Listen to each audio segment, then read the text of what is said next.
Ya, selamat siang. Dengar musik bukan? Iya, oke.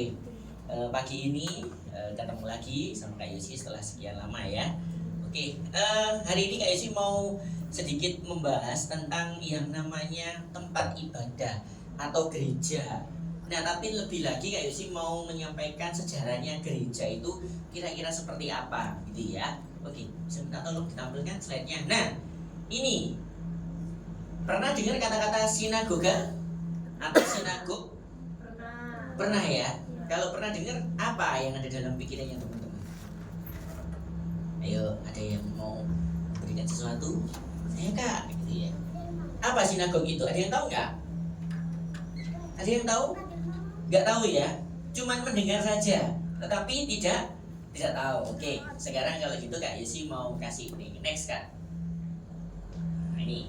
Nah, mau tanya dulu deh. Waduh, kecil ya ternyata ya. Nah, apa yang terlintas di dalam pikiranmu ketika mendengar kata-kata gereja? Yuk. Apa gereja itu? Tempat beribadah. Oke, boleh. Apalagi apa gereja itu? Tempat beribadah. Oke.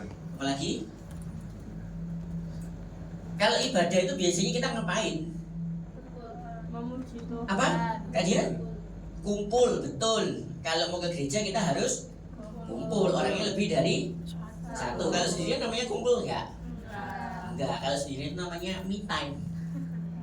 Betul ya? Me time. Kalau di gereja me time-nya kita sama Tuhan. Kita berkumpul. Terus apa lagi? Tuh, tak tulis itu ada tempatnya kita beribadah. Ya, kumpul sama temennya. Ini temenan toh? Berteman toh?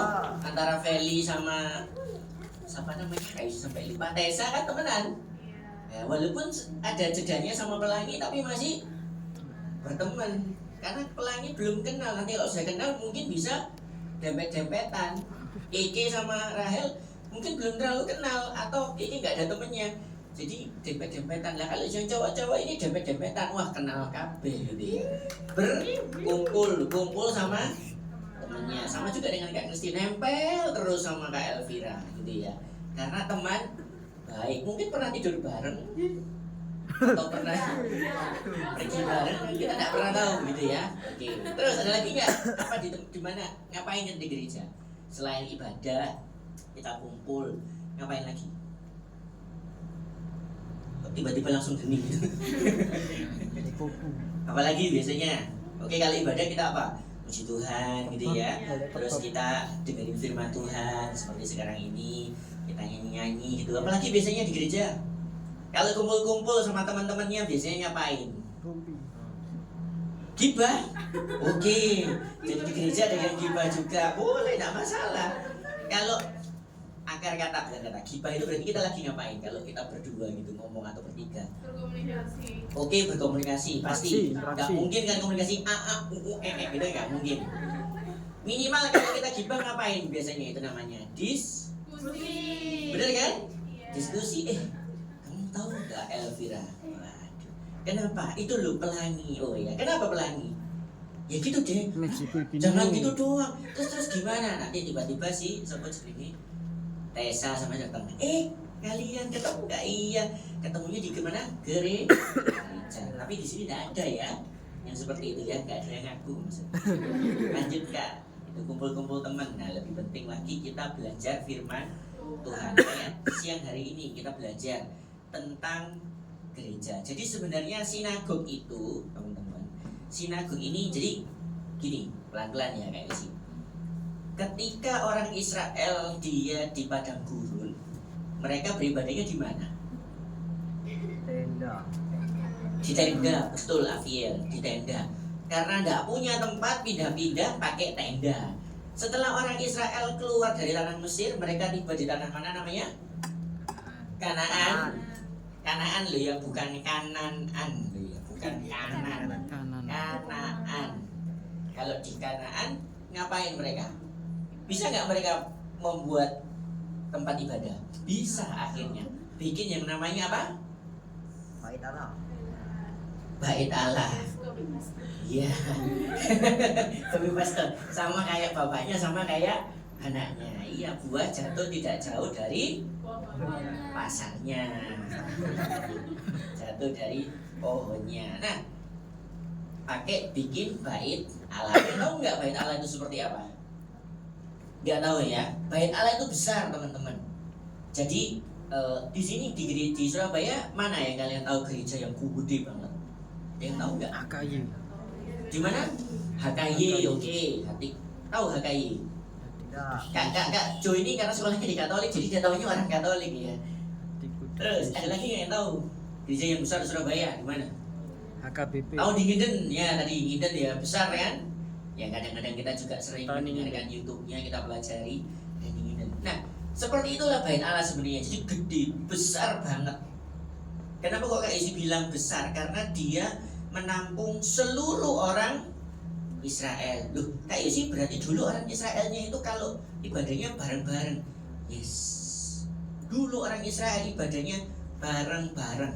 Nggak kayak kita gini sekarang ini. Ada gereja A, ada gereja B, ada gereja C.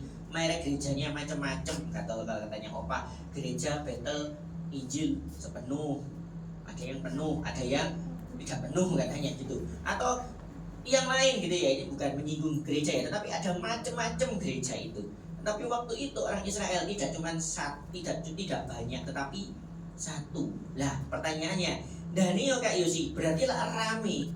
Ya, rame. Kenapa? Karena waktu itu semua orang Israel menyembah Tuhan yang sama. Kalau sekarang di sekitar kita ada yang berbeda, ada yang pergi ke masjid, ada yang pergi ke gereja, ada yang nggak pergi ke gereja, juga tidak pergi ke masjid, ada juga, ya kan? Terus ngapain? Ke mall mungkin, gitu ya. Minggunya di mana? Ya, mancing, atau kalau sekarang ini lagi hot-hotnya karnaval, ikut karnaval misalnya, kira-kira seperti itu ya. Oke, terima kasih sudah ini. Lanjut Kak. Nah, sebelum ini ya, sebelum tunggu sebentar Kak, jangan dikit dulu. Jadi itu bait Allah ukurannya besar. Nah, satu ketika bait Allah ini diserang sama seorang raja, namanya Nebukadnezar. Kelihatan nggak ya? Mudah-mudahan nggak kelihatan ya. Terlalu terang ya. Oke, Kak bisa minta tolong dimatikan aja Kak Jo, lampunya Kak Jo. Nggak apa-apa kalau saya gelap, nggak masalah. Yang penting ininya bisa kelihatan. Oke ya. Nggak tahu di situ nanti jadinya videonya gelap apa terang. Mudah-mudahan bisa kelihatan ya. Kalau kayak isi sudah pasti gelap kulitnya. Kalau kamu bilang kayak isi terang putih, saya tersinggung nanti. Oke, jadi kira-kira seperti itu. Nah, ketika di abad ke-5, 5 kurang lebih sebelum Masehi tahun 500-an, itu bait Allah itu diserang sama seorang raja dan bait Allah ini hancur. Karena bait Allah ini hancur, orang Israel apakah bisa beribadah? Tidak bisa. Mereka tidak bisa beribadah. Mereka beribadah di mana? Nah, muncullah namanya satu tempat namanya sinagog. Jadi ukurannya tidak sebesar bait Allah, dia lebih kecil. Tetapi sinagog ini ada di mana-mana. Kalau dulu sebelum orang Israel kenal sinagog, mereka bertumpu di satu tempat. Di mana? Di Yerusalem. Jadi orang Israel itu mau tidak mau setiap tahun sekali atau bisa 2-3 tahun sekali mereka harus pergi ke Yerusalem. Mereka tidak bisa kemana, tidak bisa mau menyembah gak seperti sekarang ini. Kalau sekarang kan bisa kita gampang. Nah, kalau ini saya kasih contoh, ini di Eropa kalau tidak salah, saya lupa ini. Kalau di tidak kelihatan ya. Kalau di belakang lebih jelas, gambarnya memang warna hitam putih. Nah, next Kak Dian, kenapa kok ada sinagog? Ya ini yang pertama. Nah, sinagog ini muncul sebagai pusatnya, tempatnya beribadah orang Yahudi pada zamannya Tuhan Yesus. Kelihatan ya tulisannya ya? Kalau saya di sana nggak kelihatan. Oke, lanjut Kak. Sinagog ini juga muncul setelah pembuangan di Babel. Lanjut Kak. Nah, sinagog ini sebenarnya sama dengan bait Allah. Jadi gini teman-teman, ketika bait Allah itu ada yang namanya, tahu nggak isinya bait Allah itu apa? nggak pernah tahu ya, kayak sih nggak munculkan. Bait Allah itu isinya pelataran. Pelataran itu tempat di mana orang-orang Israel itu kumpul. Mereka nggak boleh masuk ke dalam bait Allah. Ada yang namanya ruang suci, ada yang namanya ruang maha suci. Jadi nggak boleh. Kalau sekarang mungkin gereja dibilangnya mimbar ini biasanya suci, nggak boleh sembarangan. Jadi nggak bisa tiba-tiba, mohon maaf, Felix tiba-tiba naik ke atas mimbar begini terus berkhotbah, hai anak-anak remaja, bertobatlah. Ya mungkin bisa ketika ini, tetapi tidak semudah itu. Sama seperti saya di sini, saya berkhotbah ini kan dikasih kesempatan oleh Opa dan Oma, untuk oleh Bapak dan Ibu Gembala kita untuk saya menyampaikan sedikit bagian dari renungan firman Tuhan. Tetapi saya harus mempersiapkan diri. Tidak mungkin yang tadi saya sampaikan, Felix tadi yang masih sekolah minggu tiba-tiba naik ke mimbar gini, ayo kakak sekalian bertobat, kalian suka main game misalkan. Ya mungkin ada benernya, tetapi mungkin ada juga yang kurang bener, karena tidak hanya main game, drakor mungkin misalnya, atau yang lain. Jadi seperti itu ya. Dan sinagog itu ada jadi tempat untuk berdoa, untuk belajar, dan jadi komunitas. Dan sinagog ini adalah cikal bakalnya gereja. Tahu nggak artinya gereja itu apa? Kata-kata gereja. Kok bisa kata-kata gereja? Kalau misalnya kita ngambil dari kata makan, apa artinya makan? Yuk makan kak, mengambil sesuatu yang bisa dimakan, ataupun mungkin tidak tahu rasanya enak, tidak enak, tapi bisa dimakan, dimasukkan ke dalam mulut. Itu artinya makan. Kalau artinya gereja, ada yang tahu? Tempat ibadah. Oke, bukan. Hampir betul. Gereja itu memang tempat ibadah. Tetapi arti sesungguhnya gereja itu adalah begini teman-teman. Kumpulan, tahu kumpulan? Kita ini sekarang sedang berkumpul. Kumpulan orang-orang percaya. Terus ngapain orang-orang percayanya? Beribadah kepada. Jadi yang disampaikan Kak Dian tadi ada benernya, tetapi masih kurang lengkap karena butuh orang-orang yang berkumpul, orang-orangnya harus kalian datang ke sini kan berkumpul toh? Tapi juga percaya karena ada. Kalau nggak percaya ngapain terus ke sini? Ya ngapain kayak isi kalau saya nggak percaya sama Tuhan, berarti saya di rumah. Apakah teman-teman yang di rumah tidak percaya? Belum tentu. Ada yang sakit dan lain sebagainya, gitu ya. Jadi itu latar belakangnya sinagog. Waktunya cepat banget. Terus kak, lanjut kak. Nah ini dia lahir setelah bait Allah dihancurkan di tahun 586 sebelum Masehi. Ini kira-kira gambarnya seperti ini. Gambarnya juga kecil ya. Jadi bait Allah itu besar teman-teman. Dan ini tadi kelihatan di situ ada yang dibawa-bawa itu dijarah. Sama kayak kemarin ya, kerusuhan, bukan kerusuhan sih, sorry, demo kemarin kan dibakar, habis. Jadi bait Allah itu habis dan dia runtuh. Nah bangunnya lagi susah karena bangunannya bangunannya besar, nggak kecil. Kalau gereja kita di tempat ini, kalau misalnya pun amit-amit ya, misalkan tiba-tiba roboh, gampang memperbaikinya karena luasannya cuman kecil. Lanjut kak. Nah gereja itu sama dengan sinagog. Sinagog itu artinya perkumpulan, tetapi kalau disempurnakan lagi, gereja itu adalah kumpulan orang-orang yang percaya, yang beribadah kepada Tuhan. Terus kak, lanjut kak.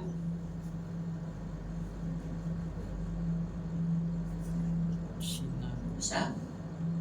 Oke, nah sebelum ini dijalankan ya, kira-kira seperti apa sih sinagog itu? Nah ini nanti ada videonya ya, bisa di setel kak, nggak di mute ya, dibuka dulu mungkin mute-nya di PC. Iya, minta tolong ya kak ya. Oke.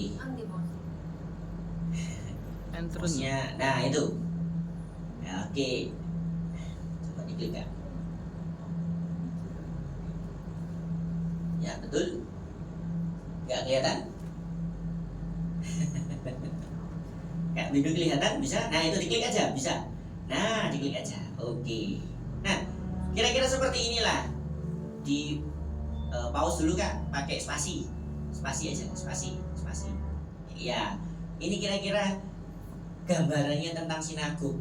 Mirip kayak gereja ya, nggak terlalu beda gitu ya. Ini gerejanya di Kapernaum. Kapernaum ini tempat tinggalnya Tuhan Yesus. Jadi kamu asli orang mana? Bareng kerajaan misalnya. Nah, orang Tuhan Yesus asli mana? Kapernaum. Nih ya, lanjut Kak. Bisa dibeli juga sekalian Kak. Pakai spasi biasanya Kak kalau mau beli. Ya boleh. Nah ini di dalamnya sinagog ini apa? Itu kan ada pintunya begitu ya. Kalau kita masuk ke dalam, nah itu ada pilar-pilarnya besar begitu ya kelihatan. Nggak tahu enak lihat di situ apa di sini ya. Kalau di sini pilar-pilarnya gede. Nah ini, nah biasanya ada ini. Nah apa ini Kak Yosi? Ini adalah gulungan kitab Taurat. Nah, jadi kalau zaman sekarang itu kita enak bawa apa? Alkitab gitu ya. Nah ini kurang lebih kira-kira seperti ini. Nah ada tempatnya besar ya. Jadi ada kursi-kursinya gitu ya. Nah ini strukturnya kira-kira bentukannya kayak gitu. Nah ini dia dekat sama pantai. Kebetulan dekat sama pantai. Pulang-pulang pantai gitu ya. Renang. Jagung, renang kalau katanya Kak Jo. Nah ini yang di Kapernaum. Boleh diulang lagi ya Kak ya? Nah coba lagi diulang lagi. Iya. Nah ini biasanya at Jesus hometown. Ini kampung halamannya Tuhan Yesus. Kira-kira seperti ini strukturnya. Ini hanya visual saja. Kalau aslinya udah nggak seperti ini aslinya. Nah ini ya ada pilar-pilarnya gitu ya, tinggi gitu kan. Terus ada gulungan kitab Taurat. Kalau sekarang kita gampang, kalau mau baca Alkitab enak, gampang. Tinggal buka Alkitab. Nah, gitu ya. Oke, sambil diklik Kak. Boleh diklik apa aja isinya itu tadi. Nah itu ada bangku-bangku. Habis itu ada mimbar. Tadi di tengah ada mimbar. Terus Kak, nah ada Aron Kodes namanya. Itu adalah lemarinya yang berisi hukum Taurat. Oke, lanjut lagi Kak. Nah, itu tadi latar belakangnya ya. Oke, nah di Alkitab dikatakan bahwa, nanti kita baca ya ayatnya ya. Dikatakan begini. Nih, nanti kita baca ya. Yuk, Kak.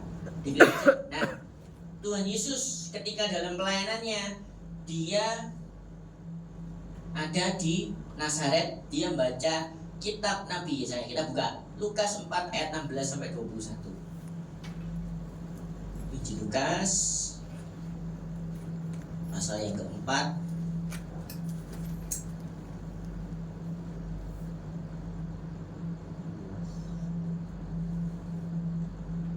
ayat ke berapa itu? 16. Nah, apa buktinya kalau Luka Tuhan Yesus ada? Ada. Nah, coba Kak Yusi bacakan ya. Sudah ketemu semua ya? Iya atau Tuhan Yesus? Sorry, judulnya apa di situ? Yesus ditolak di Nazaret, sama ya. Siapa tahu Alkitabnya beda. Ia datang atau Tuhan Yesus datang ke Nazaret tempat ia dibesarkan.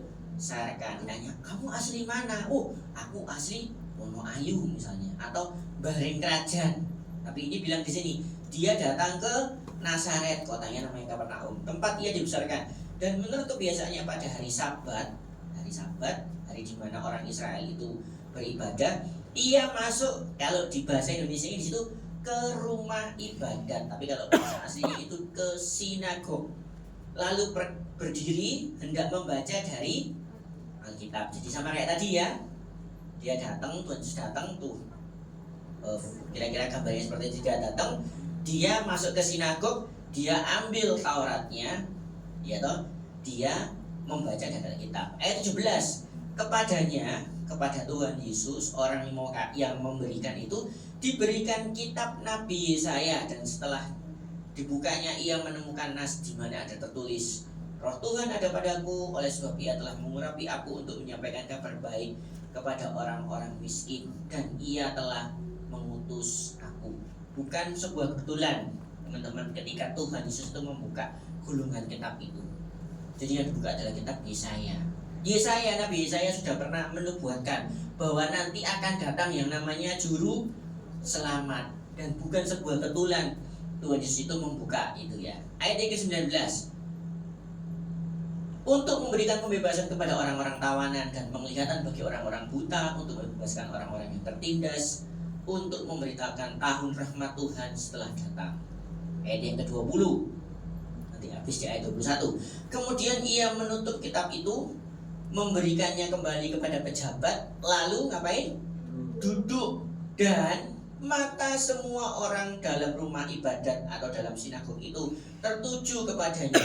Nah, ayat 21. Lalu ia memulai mengajar mereka, katanya, pada hari ini genaplah nas ini sewaktu kamu mendengarnya. Ini adalah bukti bahwa Tuhan Yesus itu pernah mengajar atau pernah menyampaikan kebenaran firman Tuhan, sama seperti yang Kak lakukan sekarang, atau beberapa guru-guru kalian, guru-guru remaja atau guru-guru sekolah minggu, kalau dulu pernah sekolah minggu. Jadi berdiri di depan mimbar memberitakan firman. Lanjut Kak, itu di Nazaret. Nah, lagi ya di Kapernaum dia mengajar dengan kuasa. Kita buka ya, Markus 1 ayat 21, kita buka aja biar ada buktinya. Semua itu harus dibuktikan. Jangan cuman katanya Pak Prabowo apa namanya? Omon-omon katanya. Oh, itu omon-omon. Nah, ayat 21. Coba salah satu orang bisa bantu saya membacakan. Yuk, ayat yang ke-21. Siapa yang mau membacakan? Silakan. Silakan, Christine atau itu boleh. Markus pasal yang pertama ayat yang ke-21, perikopnya Yesus dalam rumah ibadat di Kapernaum. Mereka tiba di Kapernaum setelah hari Sabat mulai. Yesus segera masuk ke dalam rumah ibadat dan mengajar. Ayat 22 sampai ayat 28. Mereka takjub mendengar pengajarannya, sebab ia mengajar mereka sebagai orang yang berkuasa, tidak seperti ahli-ahli Taurat. Sebentar, ayat ke-22. Boleh diulangi lagi pelan-pelan Kak Kristi. Mereka takjub mendengar pengajarannya. Siapa yang takjub? Orang-orang itu takjub mendengar pengajarannya siapa? Tuhan. Sebab ia mengajar mereka sebagai orang yang berkuasa, tidak seperti ahli-ahli Taurat. Oke, sampai di sini dulu Kak Christine. Terima kasih. Nanti kita lanjutkan ya. Tuhan Yesus, buktinya lagi bahwa Tuhan Yesus mengajar di bait Allah, dan Tuhan mengajar itu dengan orang yang punya kuasa. Coba di sini, siapa yang pernah presentasi di kelas? Ada yang pernah presentasi di kelas? Apapun wis, presentasi pernah kan? Kalau kamu yang presentasi dibandingkan sama gurumu yang presentasi, lebih enak mana? Lebih enak gurunya Kak Yosi, karena dia lebih berpengaruh. Bisa dibayangkan ya, ketika itu Tuhan Yesus yang menyampaikan. Sorry Kak Yosi mau tanya, kira-kira pejabat-pejabat atau orang-orang yang datang itu tahu enggak kalau Tuhan itu Tuhan?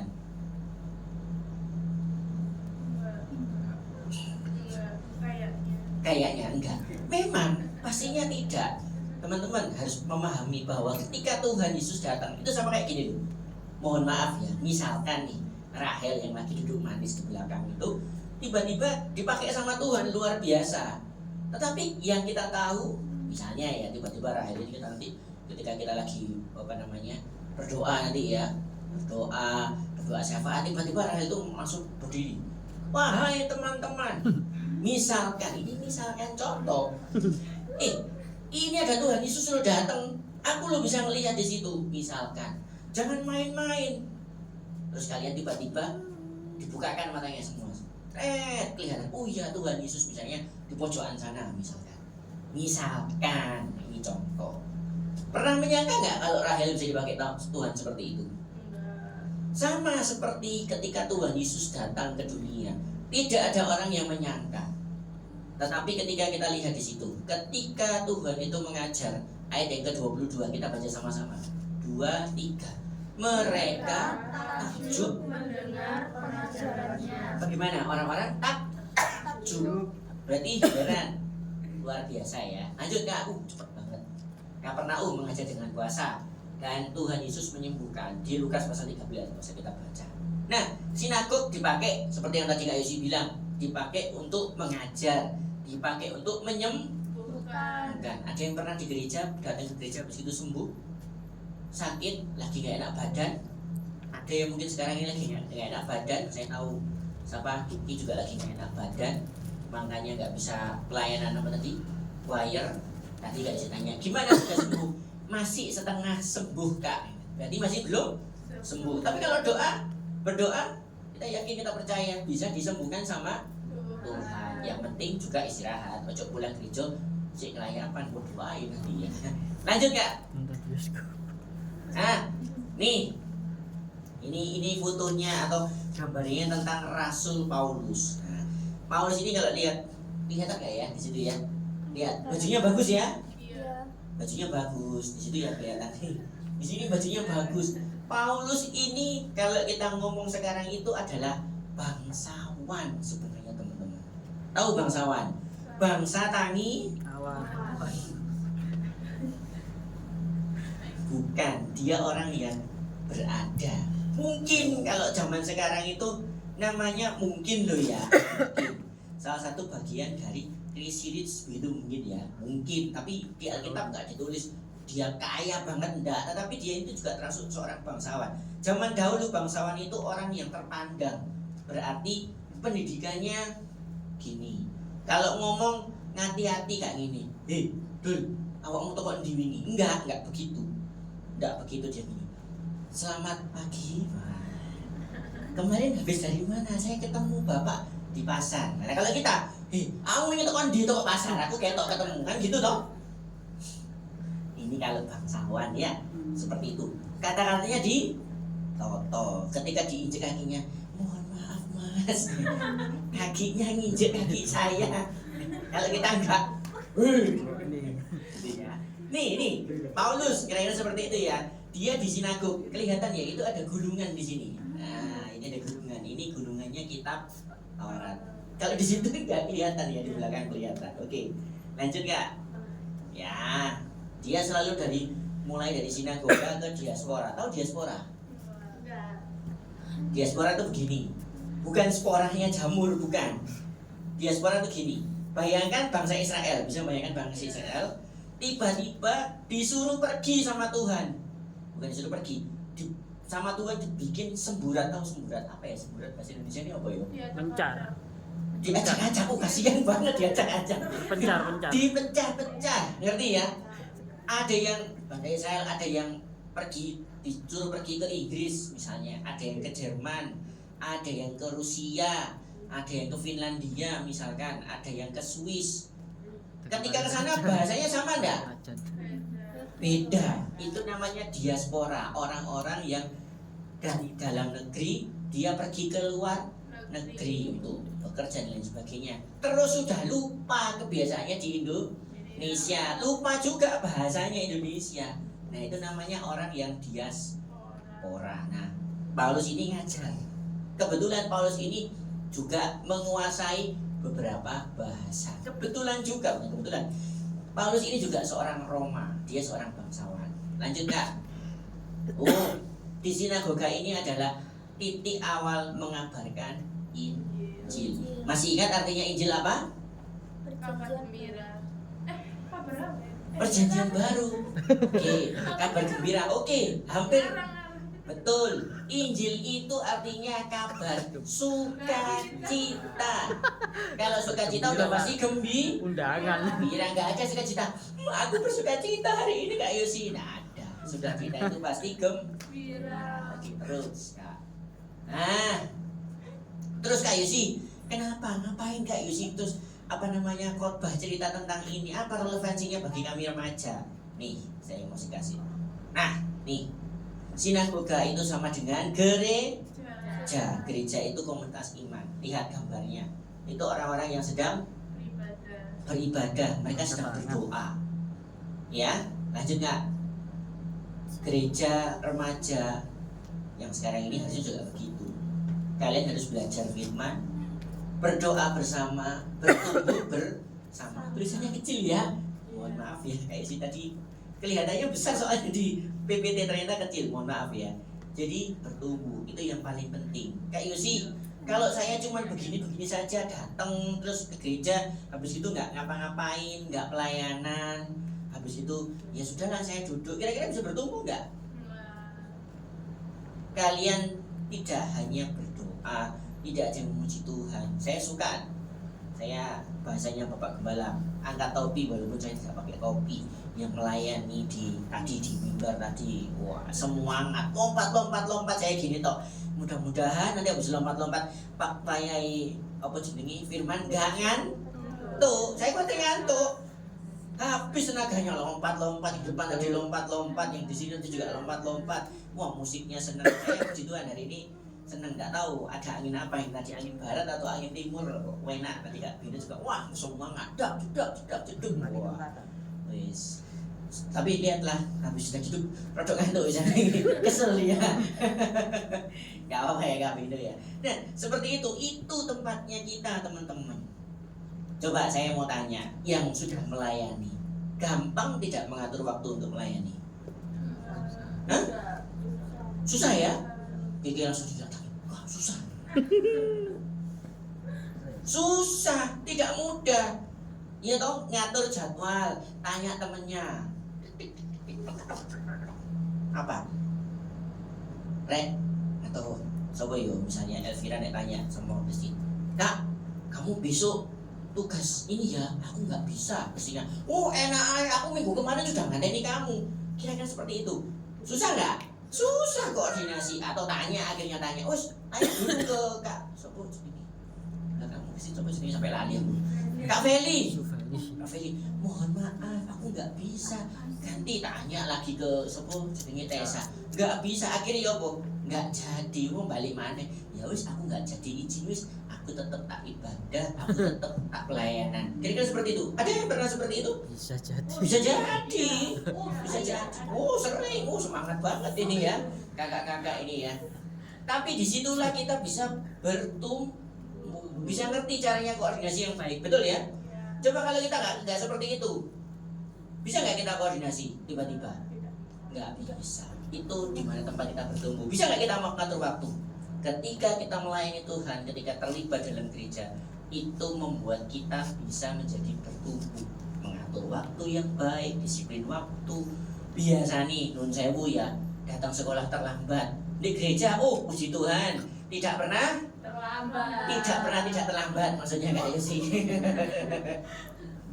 Sama aja dong nggak sih ya, tidak pernah terlambat. Nggak apa-apa, dari gereja didisiplin supaya di sekolah, di rumah juga tidak terlambat. Tidak disiplin. Supaya menjadi lebih disiplin. Biasanya mamanya leren bengok-bengok, ayo Esra Pelangi bangun, kita pergi ke gereja. Sekarang jam 5, tangi melek mandi. Mamanya bingung, kamu kok sudah mandi? Kira-kira lebih enak mamanya bingung apa mamanya teriak-teriak? Bingung karena gak bangun-bangun. Mending begitu ya kira-kira. Nah seperti itu, lanjut Kak. Cepet banget. Nah ini seharusnya gereja itu atau sinagog yang baru kira-kira seperti ini. Gereja itu bukan cuma sekedar acara. Jadi kalau beberapa minggu lagi nanti ada tanggal berapa itu? 28 September ada acara ulang tahun gereja, itu hanya acara. Tetapi itu hanya event. Gereja itu bukan cuma acara. Terus Kak, sinagog atau gereja itu tempat di mana komunitas itu tumbuh, iman itu bertumbuh. Nah, kita anak-anak remaja dipanggil untuk menjadi aktif. Jadi jangan pernah jemu-jemu kalau dimarahi sama oma atau opa atau koordinatormu tamborin. Siapa di sini koordinator tamborin? Tuh, nggak datang orangnya.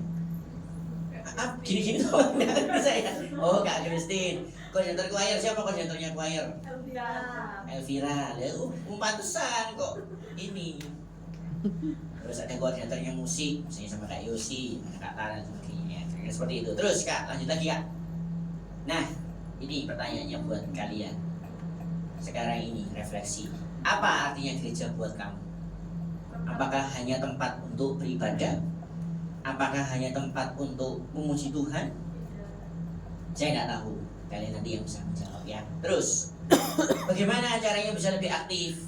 Gimana caranya?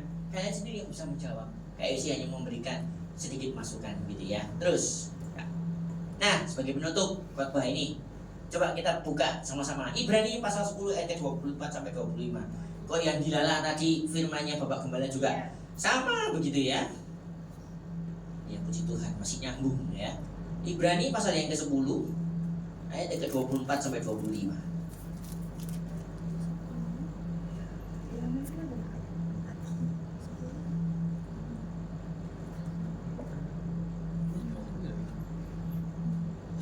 Ibrani 10 ayat 24 25. Ya. Kita baca sama-sama ya. Kita bagi berdiri ya. Ini nggak kayak hafalan, tenang aja. Di depan nggak disuruh membagikan ayat hafalan.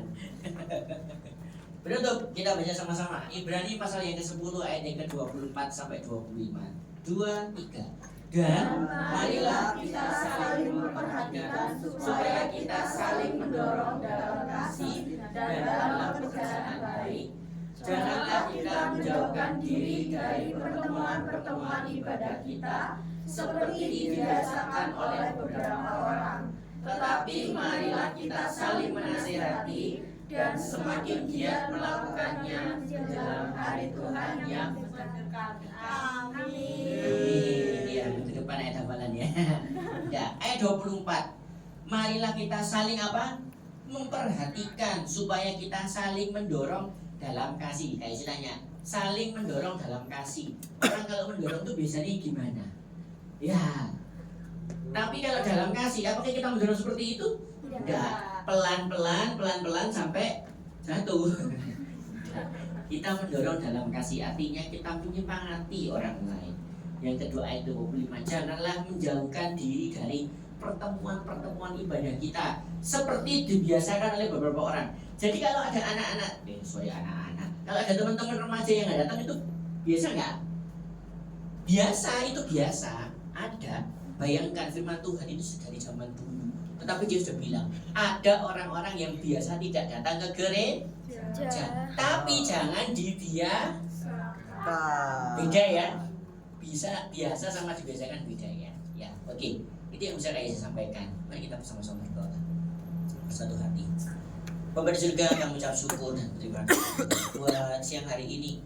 Firman-Mu Tuhan yang tidak terlalu panjang, mungkin hamba-Mu Tuhan berikan kesempatan untuk menjelaskan bagaimana sinagog atau tempat di mana beribadahnya orang-orang Israel, dan ternyata itu adalah cikal bakal gereja-Mu saat itu. Tuhan, kami hari ini belajar bagaimana gereja itu bukan hanya sebuah tempat, tetapi adalah sebuah wadah Tuhan, di mana kami boleh bersama-sama beribadah. Tapi tidak hanya beribadah Tuhan, tetapi kami boleh bertumbuh, kami bisa saling menasehati, kami bisa saling mendorong dengan kasih. Dan seperti yang ayat yang barusan kami baca Tuhan, bilang Kau pakai kami Tuhan, anak-anak-Mu remaja di tempat ini, kami yang boleh hadir di tempat ini Tuhan. Kami berdoa untuk teman-teman kami yang tidak bisa hadir saat ini, yang sakit Tuhan sembuhkan, yang susah Tuhan hiburkan, yang beban berat Tuhan angkat bebannya.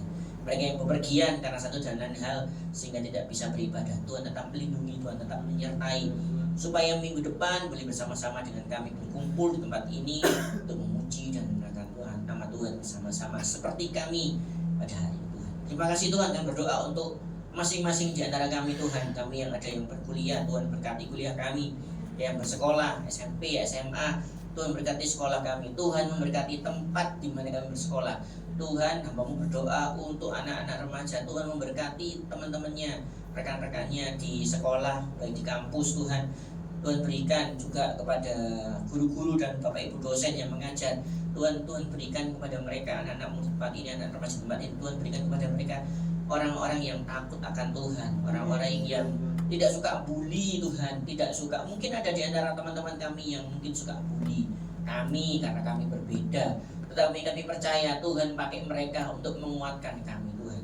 Tuhan juga memakai, Tuhan juga memberkati. Kami berdoa untuk teman-teman kami yang mungkin jahat, mungkin berbuat kurang baik pada kami. Kami bersatu hati di dalam nama Tuhan Yesus. Tuhan jamah supaya mereka juga menjadi berbalik, mengerti tentang kami, dan lebih lagi ketika kami dibully, mungkin ketika kami diejek, atau ketika kami diperlakukan tidak baik Tuhan. Satu saat teman-teman kami itu bisa berbalik, mereka boleh melihat kemuliaan nama Tuhan dan mereka boleh percaya kepada Tuhan. Pakai kami Tuhan jadi alat kemuliaan yang luar biasa. Sekali lagi Tuhan, kami berdoa untuk masing-masing di antara kami, berikan kepada kami hikmat marifat lebih supaya kami boleh menyelesaikan dan mengerjakan semua tugas pekerjaan kami sebagai seorang siswa ataupun mahasiswa. Mungkin di antara kami yang sudah bekerja, Tuhan tolong pekerjaan kami buat menjadi berhasil dan beruntung. Kami juga berdoa Tuhan untuk Bapak dan Ibu kembali tempat ini, Tuhan memberkati dimanapun mereka berada saat ini Tuhan dalam pelayanan dan apa yang dikerjakan, Tuhan tetap lindungi menyertai. Kami juga berdoa untuk gereja ini, Tuhan tolong supaya gereja ini juga semakin diberkati. Kerinduan kami untuk kami Tuhan lebih lagi mengekspansi gereja ini Tuhan lebih besar. Tuhan tolong, Tuhan sediakan semua keperluan yang kami perlukan. Tuhan juga menolong untuk izin gereja dan sebagainya supaya tidak terjadi permasalahan. Terima kasih Bapak. Kami serahkan doa sembahyang kami ini hanya di dalam nama Tuhan Kristus. Kami berdoa dan mengucap syukur. Haleluya. Amin. Terima kasih Tuhan Yesus memberkati. Terima kasih Kak Yura.